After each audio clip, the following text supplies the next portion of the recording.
I would encourage all of you, especially if you're going through a rough time right now, every time you hear one of those I can't thoughts, you open your mouth and say out loud, if you're in a place where you can, I am stronger than I think I am, and I can do whatever I need to do. When you feel like I can't take any more, another good thing to say is, I will not have more than what I can deal with. Yet at some point, you got to define who you are. You got to define what your standard is and what your values are. At some point, you got to start deciding, you know what? I'm not like everyone else. I don't think like everyone else. I'm not going with the crowd. I'm not going with the culture. The moment that you actually conquer the urge, all of a sudden you get stronger and the urges get weaker. But it will never happen until you determine, I am not like the crowd. I'm coming out of the crowd. I'm a part of the minority. Find out what it is you want and go after it as if your life depends on it. Why? Because it does. Most people go through life quietly and safely, tiptoeing to an early grave. People that have found their passion. People that have found the things that they can pour their lives into. People that found the things that they love. Those people live longer. And I think that's everybody's desire. Why? You got to live what's in you. Life is just too short and unpredictable. They have successfully convinced you that you are useless. And they use you to do what they want you to do. They meaning your culture. And you obey them because you don't know who you were born to be. When I discovered who I was, I became free from them. I began to dictate my own value. Therefore, I told them, you need me. Come on, say it. You need me. Say it like you feel it. You need me. See, you become a leader when you discover that one discovery. They need me. The world needs me. Beware of vision, dream, and passion killers. Family and friends, in most cases. Family and friends, in most cases, will be the first to try and talk you out of something that you're passionate, excited about, that you have a vision for. Most of the people that have no dreams will wake up every day trying to talk you out of your dreams. It's really not expected of them to support you and have your back anyway. And if you're trying to do something with your life, they're going to try and figure out a way to shut you and your plans down as well. Self-confidence is an internal game. You do not need external accolades, external admiration in order to build self-confidence, because it's all done internally. You control this. And you control this by beginning today to keep the promises you make to yourself. And you have to stack the deck in your favor. Stack the game so you win. You must acknowledge it when you do it to you to give yourself credit to create confidence momentum. So whether that's setting the deck where you're going to get up a little bit earlier, you're going to eat a certain amount of calories in your fitness, you're going to spend a certain amount of time with your children or your parents. See, if you start learning more things and finding out and experimenting with your life and finding out what else fits for you, here's what you discover, that as you start working with it, and the more you do it, the more you realize, the more creative you can become. And then you say, wait a minute. This comes much more easily than I realized. Your mentality is more important than your location. If you don't change as a person mentally, you will stay where you are physically. Leadership begins with thinking. So my question is, what is your philosophy of leadership? Well, why don't you believe that you could own a company? Why the first thing you look for is a job instead of look for a business? Why do you go to college and study an area that guarantees employment rather than guarantees deployment? Because your hard drive is stuck. If I want to have a healthy mind, I must feed my mind with truth. Now, we all know the importance of nutrition. Good food and good calories cause you to be better, to be stronger, to be healthier, to have more energy. The same is true in your thought life. I must feed my mind, not with junk, not with poison, but with truth. And in your small group, you're going to look at the different kinds of things you can put into your mind. You will know the truth, and the truth will set you free. The problem is you now believe your own lies so convincingly that you're now miserable because you're trying to chase someone else's life. all while ignoring your own life and your own path, all while ignoring what God has in mind for you. What is the vision for your life? What are the ideas and the dreams for your life? Who are you? What are your gifts and talents? What is your ultimate destiny and your goals? No matter what package trouble comes in, trouble's trouble, isn't it? And each of us, when you're having trouble, there's always somebody that's worse off than you are.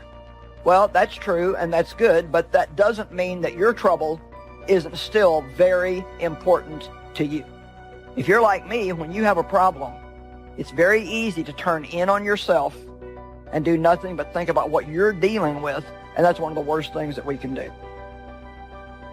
Wherever you are right now, I'm saying to you, you've got at least 3 or 4 or 5 talents that you are not even aware of right now.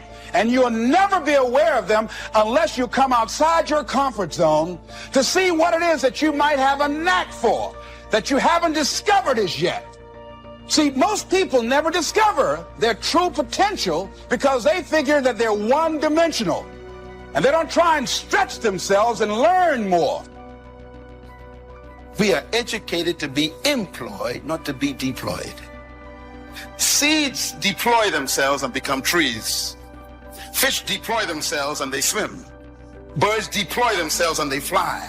We are the only creatures God created who don't deploy ourselves because our culture doesn't allow it. You got to get free from the culture and discuss yourself with yourself and say to yourself, self, am I who I really am? See, whatever you decide to do, look at it and find out what is it that I have that I could bring to the table. Where is the opening for you? There's room for you out here in the arena called life. There's room for you to come out and live your dream. Don't allow but to keep you in the corner or keep you up in the bleachers looking at life, being a spectator, not being a participant, making a difference in life. All of us showed up to give something, and that nobody's going to give that service that you have to give. No one's going to produce your product. No one's going to write your book. You are not your accomplishments. You are not your possessions. You are you. You are perfect. You are beautiful. You were born to do something great with your life. And this is the social media insidious influence it has in our lives. People like, I don't feel good about myself. I've got this self-doubt. The gateway to me feeling more self-confidence is if I could possess more things. Yes, having nice things will make you feel better about yourself. Yes, accomplishing things certainly is a reinforcement for self-confidence, but it's not the pathway to getting it. Running the race of life is not about beating people. It's about releasing yourself. That's why great leaders never compete with anyone. They try to see how much of themselves they can release tomorrow. It's leadership. I will never compete with you. I'm too original. Now, habit becomes your servant, not your master, once you understand self-discipline. See, on uphill climbing, everything worthwhile is uphill. Can I tell you on downhill slide? Nothing worthwhile. There's nothing worthwhile. If you're going uphill, you get wins, you get losses downhill.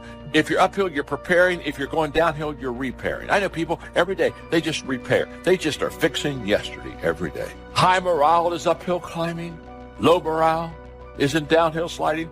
All of this uphill climbing can be described in the phrase self-discipline. It takes a highly self-disciplined person to uphill climb. You continue to forsake your purity and you give it away time and time again. And when people ask you, why are you lowering your standards? Why are you doing that? The best answer you got is because everyone else is. And you're sitting here and you're so afraid to be alone and single that you're tolerating this toxic relationship and you're convincing yourself that it's all going to be right. Let me just be honest with you. If you have to convince yourself it's right before marriage, you're going to have to brainwash and lie to yourself after marriage. And you begin to do these things you say you're going to do. You say simple things like, I'm going to lay out my clothes the night before I go to bed every night, before I go to sleep, so when I wake up, that decision's made for me. And believe it or not, the fact that you just do something that simple that you then deliver on begins to build confidence. You say, I'm going to stretch in the morning when I get up, and you do it. All of a sudden, when you just begin to do the things you tell yourself you're going to do, you begin to build self-confidence, which is this reputation with yourself. Self-discipline is the bridge between good intentions and good actions. Good intentions is on one side of the water, and good actions is on the other side. And the bridge is self-discipline that takes our good intentions and turns them into good actions. The question is my attitude about self-discipline, is it a tunnel or is it a bridge? See, if you don't decide to act on your dream, if you don't decide to make a decision to live your life, if you don't decide to step into your fears, if you don't decide to say yes to your life, it will never work for you. Time for doing, that's the time right now. Time for acting on your dream. Holding on courageously, as Winston Churchill said, and not lose enthusiasm. Time to look around and become creative and see what need or service that you can provide, so that people will talk about you being a master at what you do because of the commitment of pride and excellence and high standards that you've set for yourself. If it's a tunnel, then self-discipline is heavy, because it's always about what I'm going through. Well, I'm going through this. Well, when you're going to something, you're on the bridge. When you're going through something, you're on the end of the tunnel, in a tunnel, hoping there's some light at the end of the tunnel. I want you to change your definition of success from destination to perspective, right? Because that's all success is. It's a perspective. And the more and more we see ourselves being successful, the more and more we're likely to keep mimicking it and finding other ways to make ourselves better because we realize what we're capable of. A stronghold could be an attitude like, I'm never going to forgive that person. That's a stronghold. I will never amount to anything. That's a stronghold. If something bad's going to happen, it's going to happen to me. That's a stronghold. It's a lie that you are believing. If you're going to learn to be mentally healthy, you've got to learn how to demolish strongholds in your life. Take advice, but not orders. Take information, but don't let somebody, order your life. Make sure what you do is the product of your own conclusion. Excellent note to make. Make sure what you do is the product of your own conclusion. Not to do what someone else says. Take what someone else says, process it, think about it, ponder it. If it makes you wonder, if it makes you think, then it's valuable. Then when you go take action, make sure that the action is not what somebody told you to do. Make sure the action is the product of your own conclusion. If you'll follow just a little bit of those simple guidelines, telling you the learning process can be speedy, swift, powerful. Your learning curve can go up, and then applying it to your business, your life, your family, conversations, equities of all kinds. You'll find some progress like I did. That first 5 years, when I met a teacher willing to share with me, turned my life around. Progress I couldn't believe happened for me. Okay. Philosophy, as I taught the last time I was here, philosophy, in my personal opinion, is the major determining factor in how your life works out. Philosophy, the major determining factor in how your life works out. Philosophy. To form our philosophy, you got to think, got to use your mind, got to process ideas. And this whole process over a lifetime, starting way back here when we were children, schools that we've attended, our parents, our experiences, all this stuff that we've processed by the thinking process helps to develop our philosophy. And in my opinion, each person's personal philosophy is the major factor in how your life works out. Here's what I called it in that last presentation when I was here.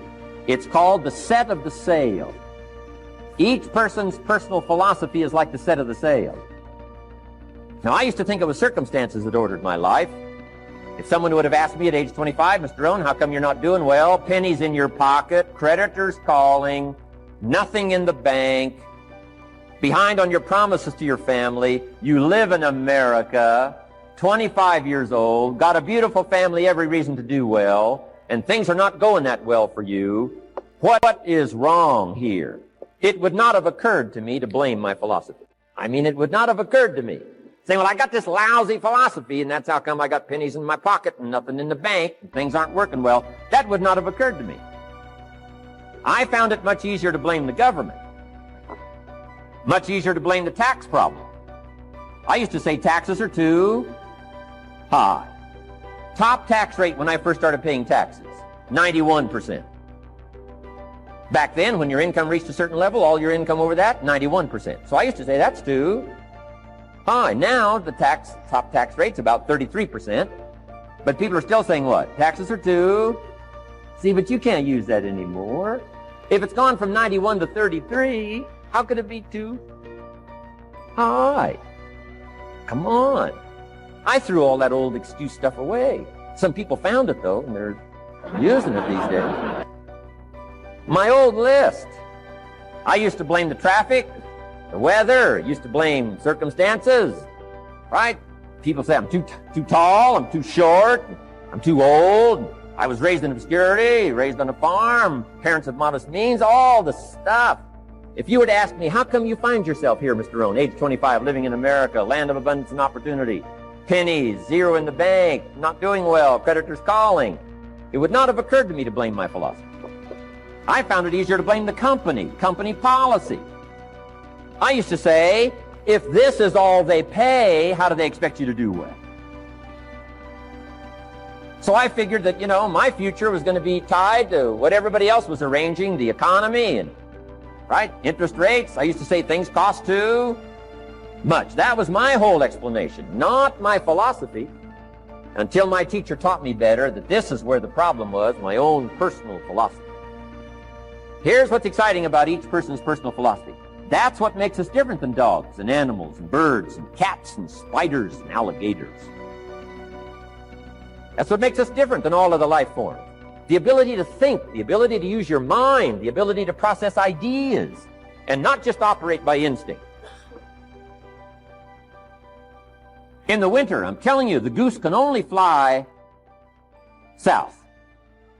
What if south doesn't look too good? Tough luck. It can only fly south. But see, human beings are not like a goose, can only fly south. I mean, you can turn around, go north, you can go east, you can go west, you can order the entire process of your own life.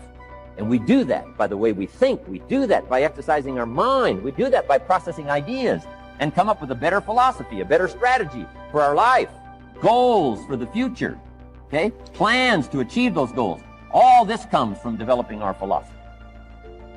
Philosophy helps us to process what's available. Well, when we get here, we got seed, and we got soil, and we got some rain, and we've got some what? Sunshine, and we've got some seasons, and what? The miracle of life.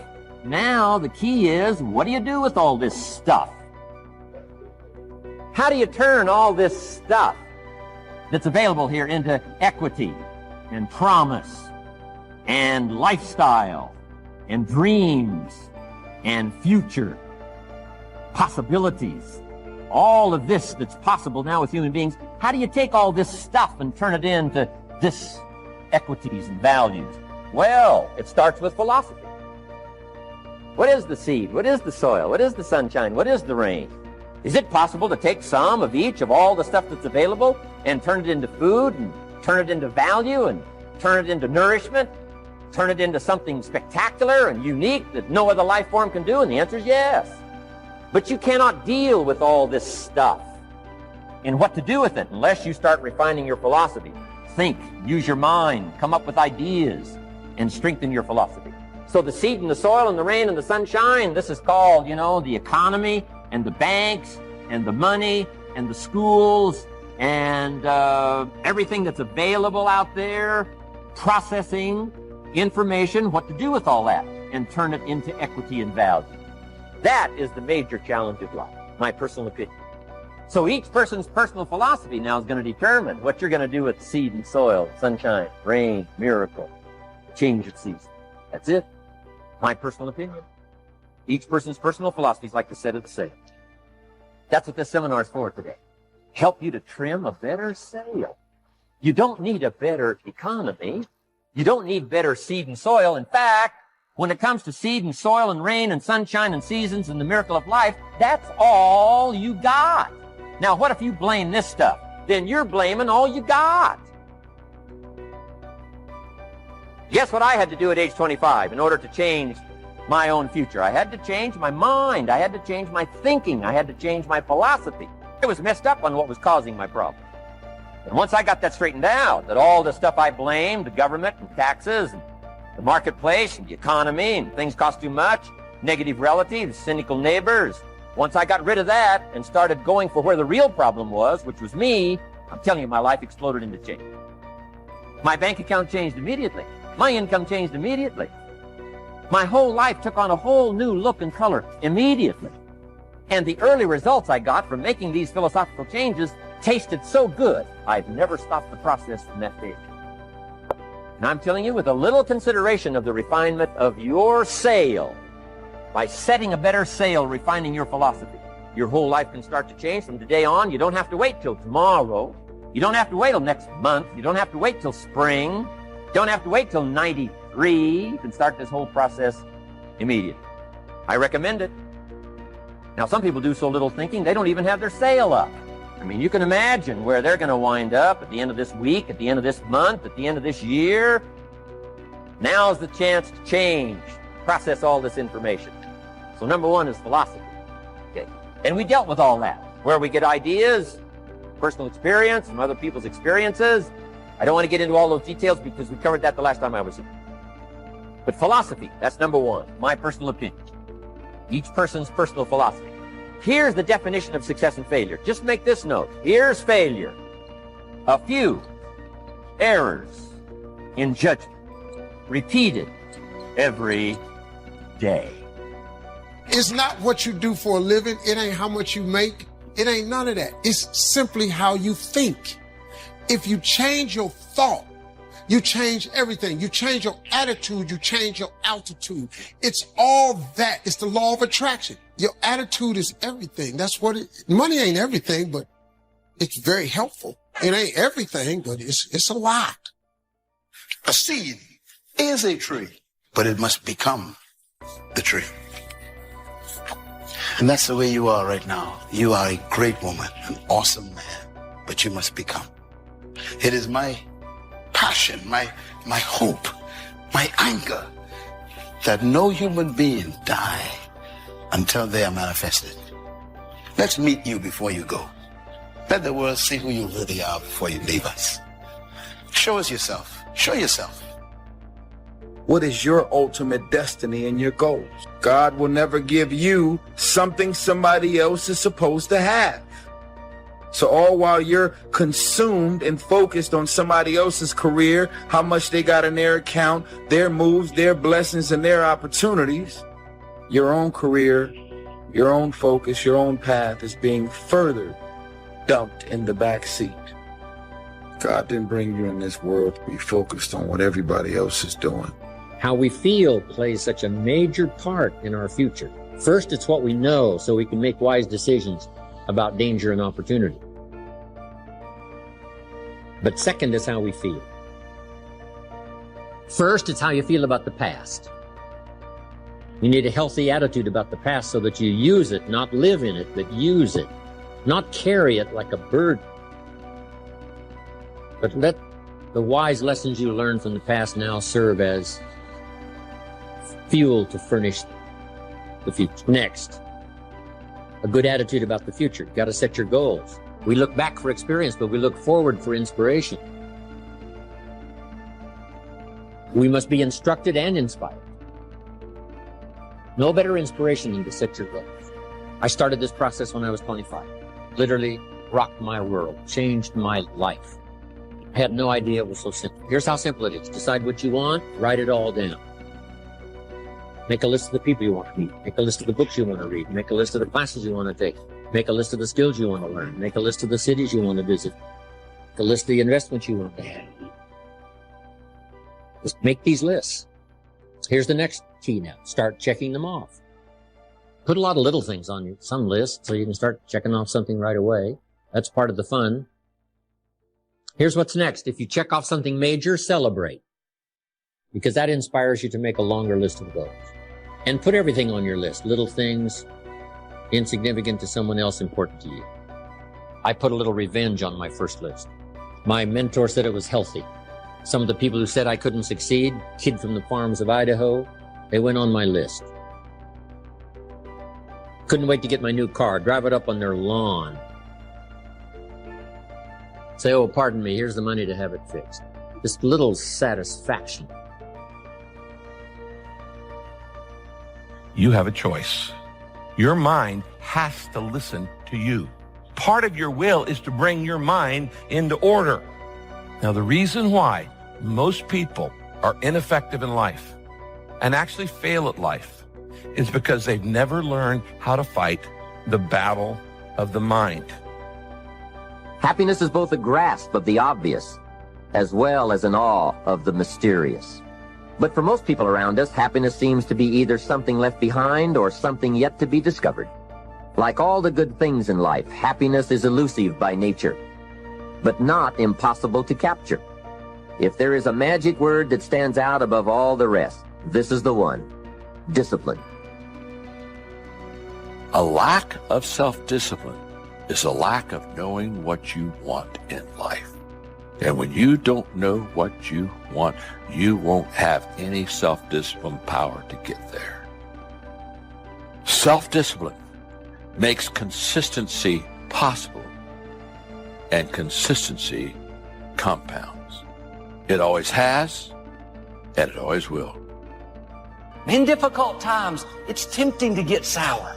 Joel, I was doing the right thing and had this bad break. This setback came out of nowhere. Put your foot down and say, I refuse to go through life with a bad attitude. I am not going to let what happened to me, who did me wrong, what I didn't get, keep me from becoming all I was created to be. But too often, we're holding on to the hurts, disappointments, the things we don't understand. That poisons our attitude. You have to let it go. This is a new day. There are a lot of people that don't understand the power of laughter and the power of being joyful and deliberately feeling good. Does it mean that I don't have any challenges? Yes, I do. Stuff's happened to people that I care about.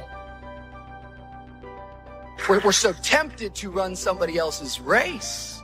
We're so tempted to do it like somebody else did it, but you don't get grace for somebody else's calling. The older I get, the more and more I am convinced that people are borderline obsessed with what's next. And don't get me wrong, I think it's important that you have a vision for your life, and I think it's important that you have an idea of where you're headed, but if you're not careful, you'll get so obsessed with what's next that you'll miss out on what is right now. It doesn't take a lot of us to realize, like, if you're graduating from high school right now, everyone's going, where are you going to college? If you're in college, everyone's like, where are you going to work? I'm like, when are you going to shut up? Set your goals. Decide what you want. Write it down. Start checking them off. It's powerful stuff. Next, it's how you feel about everybody.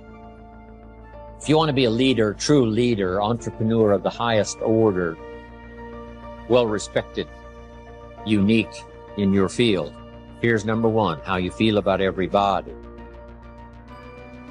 And this is philosophical as well. You cannot succeed by yourself. So a unique sense of appreciation of everybody goes, it takes everybody for each of us to be successful. One person doesn't make an economy. One person doesn't make a symphony orchestra. It takes everybody. For this gathering today, all of you had to be here to make this gathering. Everybody. If one of you were missing, there wouldn't be this many people here. Everybody to make something work. For the office, whatever, the enterprise takes everybody. The gift of America is everybody who came over the last 200-300 years, bringing with them their gifts. No country has become such a depository of the gifts of the world like America has over the last 200-300 years. People coming, bringing their gifts. Gift of language, gift of learning, gift of politics, gift of government, gift of medicine, gift of healing, gift of music, gift of the work ethic. All this came in steady streams from all over the world, making us unusual because of the gifts that were brought. And to understand that and appreciate it now gives you open access to the market that's available to make your fortune. Now, what I love to do is go back where these gifts came from. Not long ago, I was in Rome, had 1,000 people in my class. Someone suggested, Jim Rohn loves the music of Andrea Bocelli, the blind opera singer from Italy. So when they introduced me, I walked to the podium and all 1,000 of these Italians stood up and sang for me one of Andrea Bocelli's songs. In true Italian style. Years. I described it to my grandchildren later. I said, here was the scene. A choir of 1,000 and an audience of 1. And that was me. I thought, here's where some of these gifts came. The gift of poetry. Gifts. So learn to appreciate the gifts. Now, the last attitude is how you feel about yourself. Nothing more powerful than self-esteem, which creates self-confidence. The greatest steps towards success come from self-confidence, and that comes from self-esteem, doing what you know you should, so that at the end of the day, you have high self-esteem. We have to take control of our thoughts. We have to scratch the negative ones when they come in and replace them with great ones. Now, I don't believe self-talk works all the time, but I believe saying, I am strong, I am good, I intend, I'm a good man, my intentions are pure, I make a difference in the world, I'm kind, I'm gentle, I'm generous. Beginning to repeat these thoughts to myself, and these words do generate self-confidence. I keep the promises I make to myself. I'm a man of my word. Many of us choose an active living death. Many of us are walking dead, that we're not doing what we want to do. Many of us stay in relationships where we're dying together rather than growing and expanding and living together. We're miserable, but because we don't have the courage to see ourselves beyond that relationship that has turned toxic, we go through life living dead people. I know it's easy to get glued to the internet, glued to social media, get glued to the TV, but if you fill your mind with constant images of negative news, and they're just saying the same thing over and over, it's going to deplete your reserves, it's going to raise your stress level. When you decide, I have had enough, a leader is about to be born. Toleration is the graveyard of leaders. And that's why we lack leadership in the 21st century. Everybody wants to be liked. Nobody wants to rock the boat. And that's why we're not leaders, because we want everyone to agree with us. Before you're going to have peace, you're going to have to make some decisions about some things. And the first decision you have to make is, I am unwilling to live without peace. I will not live without peace. You see, I spent way too much of my life in turmoil. And maybe 15 years ago, I made a decision that I was going to have peace and I was going to have joy and I was going to have righteousness. That I was not going to spend the rest of my life feeling guilty every time I made some little minor mistake. I want you to honor both yourself and I want you to honor her, and I want you to just keep going. If what you actually need is to pause and to just take a break from school for a little bit so you can take care of yourself, that's very different than quitting. That's giving yourself what you need while being responsible for this dream that you better not give up on. Begin to talk to yourself and think these thoughts. When you combine your brain and your body, you scratch the self-doubt. You lose those 4 stupid beliefs. I am my accomplishments. I am my possessions. I am what other people say I am, or I am what I look like. These are completely flawed beliefs. We scratch those. We scratch them. We understand the process of stacking self-confidence in our life. We know we are the content of our character. It's not that easy as dropping out of law school. You've always wanted this. You've always worked for this. You've dreamt about this forever. And it's not going to leave you. That's why we say your dreams are kind of in the back of your mind. So you don't have a choice about this. So you got to take care of the fact that you're grieving, and that's like riding waves of emotion. I'm more creative today than I would have been if I'd had those files. I test more than I would have been, because what? That was a crutch to me. I was holding on to what I knew instead of letting go so I could grab hold of what I could become. So that's a huge word right now. Just be testing. It's going to make you the person you need to be during this time. You know, testing says that there's a better way, and failing says, I haven't found that way. Failing tells you that, I haven't found that way, but it also tells you getting closer to find that way.